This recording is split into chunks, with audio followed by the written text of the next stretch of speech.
Comenzamos realizando la inspección con la menor cantidad de ropa posible, prestando atención a la postura y corroborar que haya simetría bilateral. Por ejemplo, altura de relieves escapulares, relieves claviculares, contornos deltoideos, la posición articular, los ejes clínicos, observando al paciente en su actitud normal o fisiológica en todos los planos, las formas y tamaño de los relieves anatómicos normales. Luego realizamos el examen de la movilidad, tanto pasiva como activa.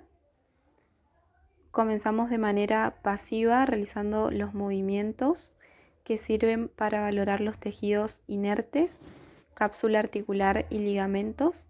Realizamos la flexión, la extensión, la abducción, rotación externa y rotación interna. Luego realizamos la movilidad activa pidiendo al paciente que los realice a todos los movimientos. También pedimos que los realice de forma repetitiva, pidiendo a la persona que mueva el miembro superior como lo hace de forma diaria, tanto en el trabajo, en su vida cotidiana. Es importante tener en cuenta que en los movimientos de la articulación glenohumeral, si la escápula acompaña con rotación superior en los movimientos de flexión y abducción. Podemos observar diferentes respuestas: dolor con el movimiento, disminución del dolor con el movimiento o dolor que cesa.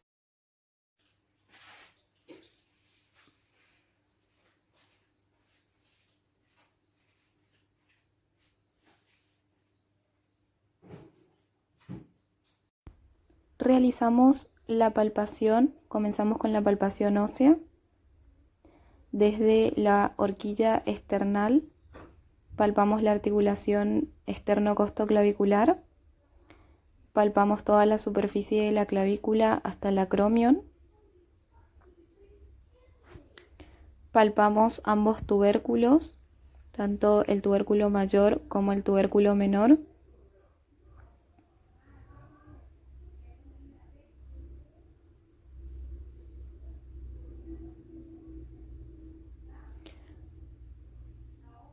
Volvemos al acromion y nos dirigimos hacia posterior, palpando la espina de la escápula, controlando que esté a nivel de la tercera torácica. Luego palpamos por último los bordes de la escápula.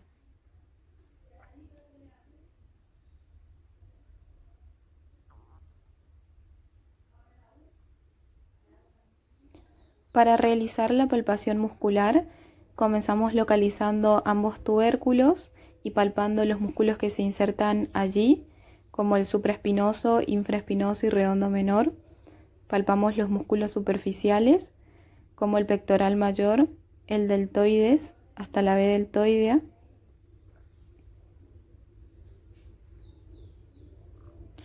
El bíceps, el tríceps,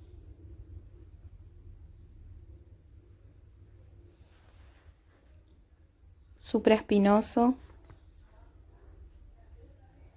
el infraespinoso,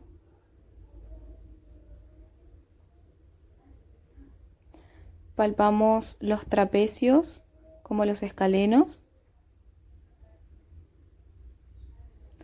Con el miembro en elevación podemos palpar ambos redondos.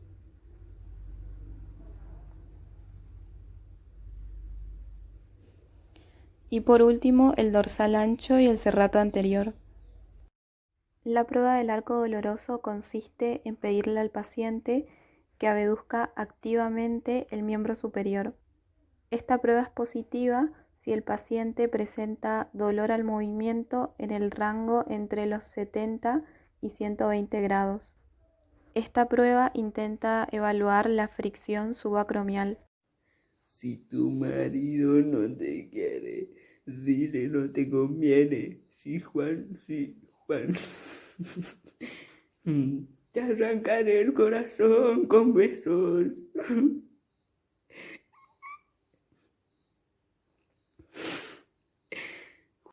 Borrame y nos sacamos la duda.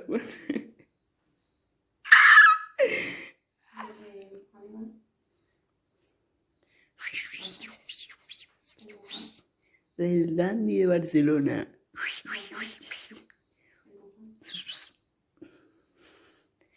Las fotos las chequeaste.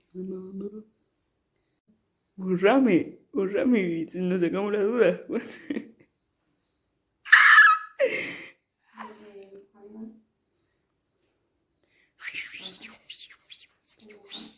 Del dandy de Barcelona.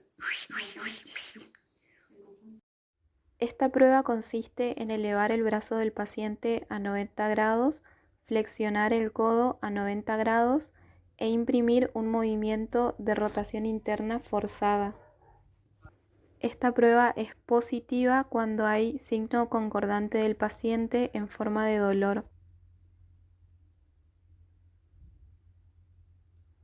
Esta prueba la podemos complementar pidiendo al paciente que lleve su mano sobre el hombro opuesto y que empuje nuestra mano hacia arriba.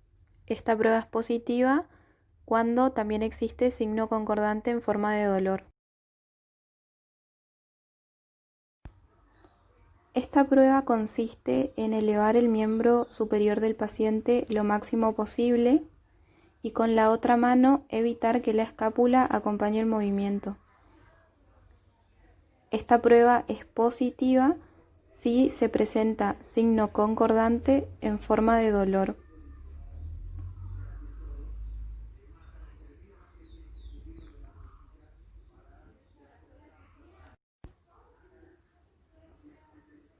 Esta prueba consiste en someter el miembro superior del paciente a una resistencia en sentido de la rotación interna.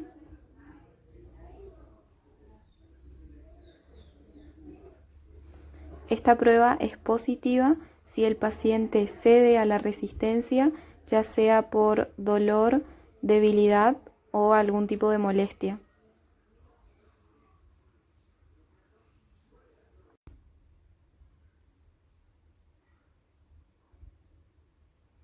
Esta prueba consiste en llevar el miembro superior del paciente a una máxima rotación externa.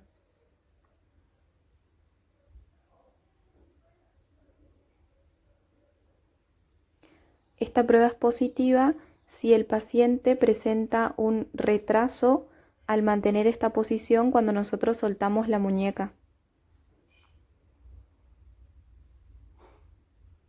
Esto se puede deber a desgarro tanto del infraespinoso como del supraespinoso, como así también de ambos. Esta prueba consiste en pedirle al paciente que lleve el miembro superior a una posición de rotación interna y luego le pedimos que despegue la mano del tronco.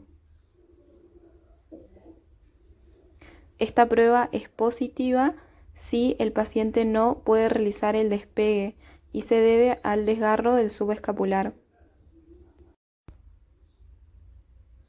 Esta prueba consiste en llevar el miembro superior del paciente a una posición de rotación interna. Luego se realiza un movimiento de rotación interna forzada y se le pide al paciente que mantenga esta posición cuando soltamos la muñeca. Esta prueba es positiva si el paciente no puede mantener la posición. Puede deberse a desgarro del músculo subescapular.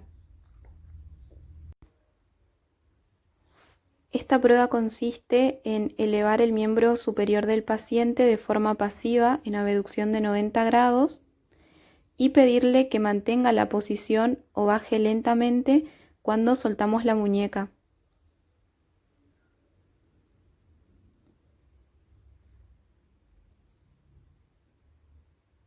Esta prueba es positiva si el paciente no puede mantener la posición o frenar el movimiento. Puede deberse a desgarro del músculo supraespinoso.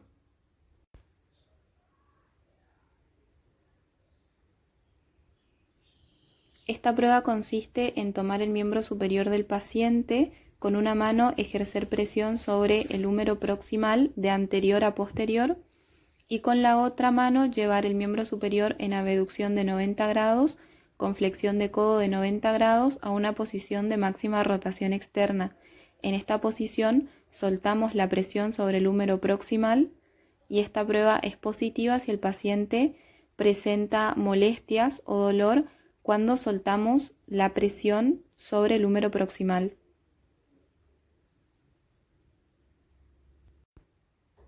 Esta prueba consiste en tomar la muñeca del paciente y llevar el miembro superior en 90 grados de abducción con 90 grados de flexión de codo a una rotación externa. La otra mano colocamos por debajo del húmero proximal y realizamos una presión de posterior a anterior.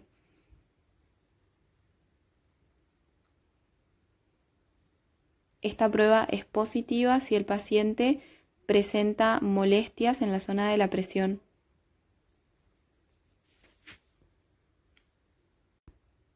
Esta prueba consiste en tomar el miembro superior del paciente de la muñeca y llevarlo a 120 grados de abducción.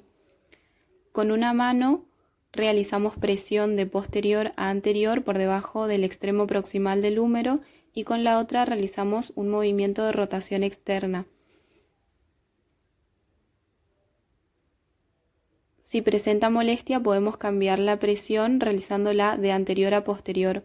Esta prueba es positiva cuando el paciente presenta molestia al realizar la presión de posterior a anterior y alivio al realizar la presión de anterior a posterior.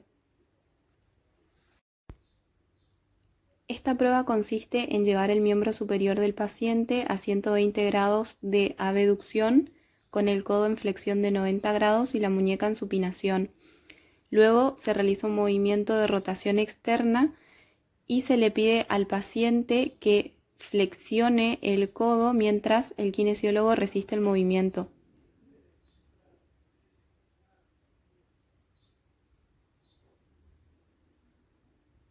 Esta prueba es positiva si el paciente presenta dolor en la zona anterior del hombro. Esta prueba consiste en llevar el miembro superior del paciente a 90 grados de abducción, 90 grados de flexión de codo y máxima supinación.